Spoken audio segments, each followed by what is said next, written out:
travail que tu fais, qui te prend tellement de temps que tu n'as plus de temps pour Dieu, n'est pas un travail, c'est une séduction.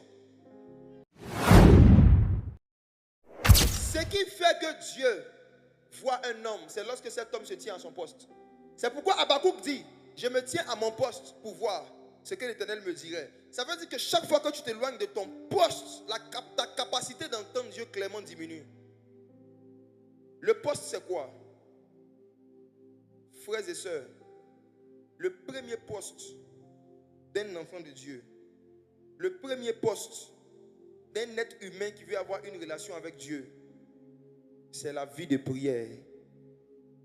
La vie de prière personnelle. Alléluia. Amen. Alléluia. Amen. Chaque fois que tu sors de ta vie de prière personnelle, tu n'es pas à ton poste. Et en ce moment-là, il sera difficile pour toi d'entendre Dieu clairement, même si tu rencontres un prophète.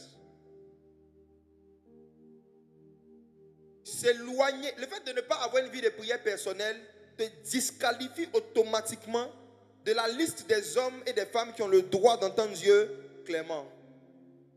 Satan se bat pour nous enlever de ce poste. Certains parmi vous, Satan a permis qu'on vous donne de nouveaux postes dans vos boulots pour que vous sortez de votre poste. Je reprends ma phrase. Le diable est tellement malin qu'il peut permettre que tu aies une promotion dans le but que tu perdes l'onction. Tout travail que tu fais qui te prend tellement de temps que tu n'as plus de temps pour Dieu n'est pas un travail, c'est une séduction. Tout métier que tu fais qui te prend tellement la semaine que tu n'as pas de temps à accorder à Dieu, ce n'est pas un métier, c'est une inimitié contre Dieu. Aujourd'hui, à cause de l'amour de l'argent,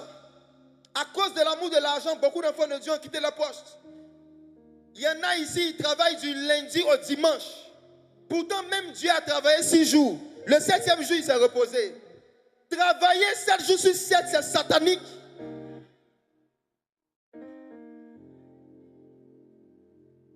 Travailler 7 jours sur 7, c'est satanique.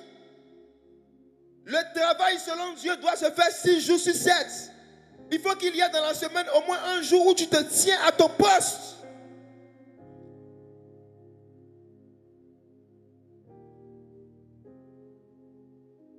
Prenez un homme d'affaires musulman. Proposez-lui d'avoir un rendez-vous avec lui pour lui donner un contrat. Un musulman pieux, je ne parle des vrais musulmans. Je ne parle pas des gens. Je parle des vrais musulmans. Prenez un vrai musulman. Proposez-lui un rendez-vous pour avoir un contrat de 10 millions. Mais mettez le rendez-vous vendredi à 13h.